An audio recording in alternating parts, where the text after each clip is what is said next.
Introdução ao livro de Oséias.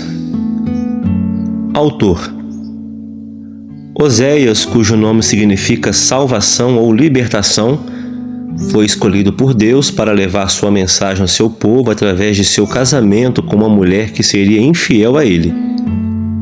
Sua sensibilidade em relação à condição do pecado de seus compatriotas e sua sensibilidade em relação ao coração amoroso de Deus o tornaram apto para realizar esse difícil ministério. Contexto histórico e data. Oséias mostra a situação histórica de seu ministério através da nomeação dos reis do Reino do Sul, de Judá, Uzias, Jotão, Acás e Ezequias, e do Reino do Norte, de Israel, Jeroboão II, que reinou durante o período de sua profecia. Isso estabelece as datas de 755 a 715 a.C.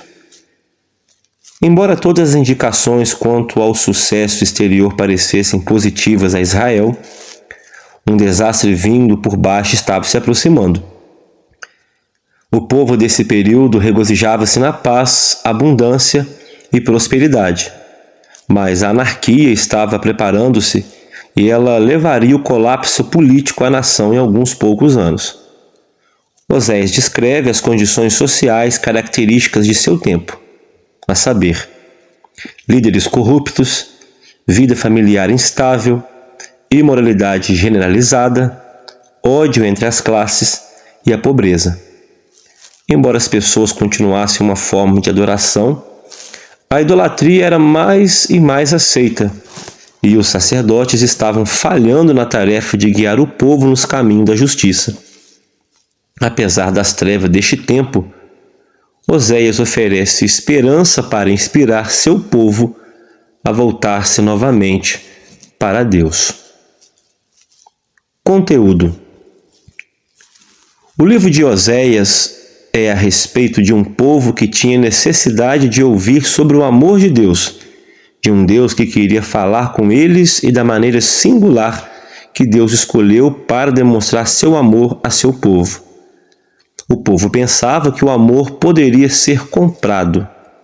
Conforme vemos no capítulo 8, versículo 9, Efraim mercou amores, que o amor era uma busca de uma autogratificação.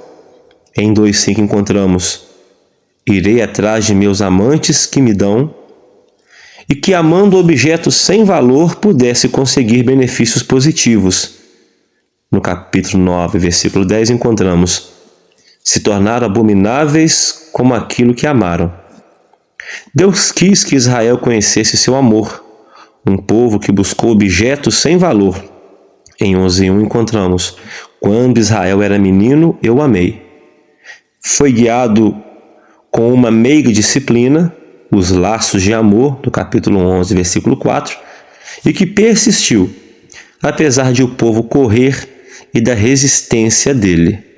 Em 11:8 encontramos: como te deixaria? O problema era como levar a mensagem de um Deus de amor a um povo que não estava inclinado a dar ouvidos e provavelmente não entender se ouvisse. A solução de Deus era deixar o profeta ser o seu próprio sermão. Oséias se casaria com uma mulher impura, ou seja, mulher de prostituições, capítulo 1, versículo 2. A amaria imensamente e dela teria filhos, 1.3. E iria atrás dela e a traria de volta quando ela se desviasse. Em 3:1 encontramos: vai outra vez, amo a mulher. Em resumo, Oséias tinha de mostrar seu próprio amor a Gomer, o tipo de amor que Deus tinha por Israel. Aplicação pessoal. Primeira, estas lições são claramente tiradas no livro de Oséias. Se as pessoas ao nosso redor não veem o amor de Deus em nós, elas não irão encontrá-lo em lugar nenhum. Como aconteceu com Oséias, todos os crentes em Jesus são chamados a demonstrar a seus vizinhos, através das suas atitudes e por ações, o amor de Deus em Cristo, a um mundo que anda tateando cegamente em busca de um amor autêntico. Segundo, nós não podemos separar nossos testemunhos e nossos ministérios de nossa vida. O mais forte sermão de Oséias foi seu relacionamento com sua esposa. A fonte de seu poder na pregação estava em seu lar e em sua família. E terceiro, o único exemplo perfeito de amor é encontrado no próprio Deus. Quando Deus contrai matrimônio com seu povo, ele recita votos que prometem permanência, um relacionamento correto, um trato justo, um amor inabalável, ternura, segurança e uma autorrevelação contínua. Capítulo 2, versículo 19 ao 20. Nossa sede de amor deve ser saciada nessa fonte. Então, saciar a sede do próximo, oferecendo-lhe não a melhor forma de amor humano que nós podemos dar, mas sim o puro amor de Deus em Cristo Jesus. Cristo revelado. Os escritores do Novo Testamento descrevem Oséias como responsável por ensinar a vida e o ministério de Cristo. Mateus vê, no capítulo 11, versículo 1, uma profecia que foi cumprida em Jesus quando bebê, quando foi literalmente levado e trazido do Egito, um paralelo com a longa estada de Israel no Egito e o Êxodo, conforme vemos em Mateus 2, versículo 15. O escritor da Epístola aos Hebreus acha em Jesus aquele que capacita os crentes a oferecerem sacrifícios aceitáveis de louvor pelos quais nós nos tornamos recipientes do perdão misericordioso de Deus. Capítulo 14, versículo 2 deste livro e Hebreus 3, versículo 15. A Pedro, Jesus provê a base pela qual aqueles que estavam fora da família de Deus agora são admitidos a um relacionamento com Ele. Capítulo 1, versículo 6 ao 9 e 1 de Pedro, capítulo 2, versículo 10. A Paulo, Jesus cumpre a promessa de Oséias de que alguém quebraria o poder da morte e da sepultura e traria a vitória da ressurreição. Capítulo 3, versículo 14 e 1 Coríntios 15, versículo 55. Os ensinamentos de Paulo acerca de Cristo como o noivo e a igreja como a noiva correspondem à cerimônia de casamento e aos votos pelos quais Deus entra num permanente relacionamento com Israel. Capítulo 2, 19 ao 20 e Efésios 5, versículo 25 ao 32. Jesus também, em pelo menos 2 de seus sermões aos fariseus, tira seu texto de Oséias.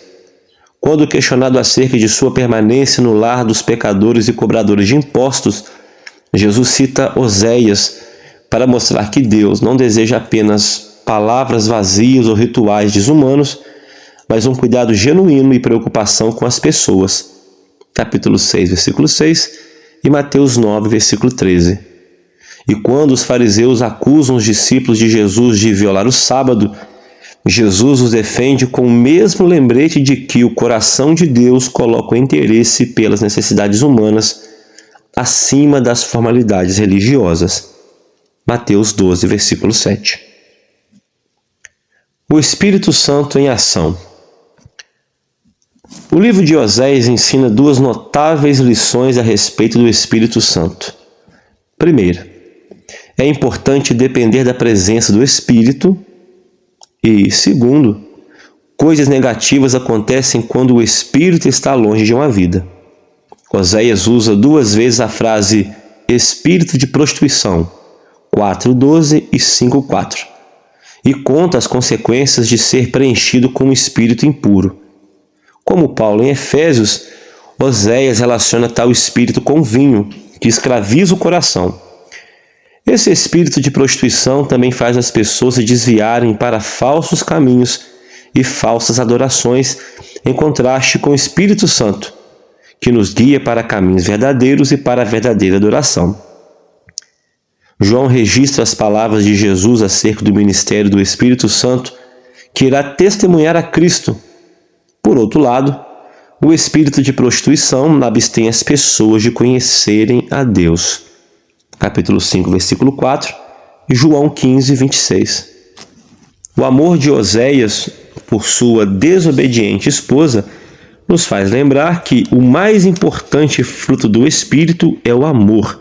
Gálatas 5:22.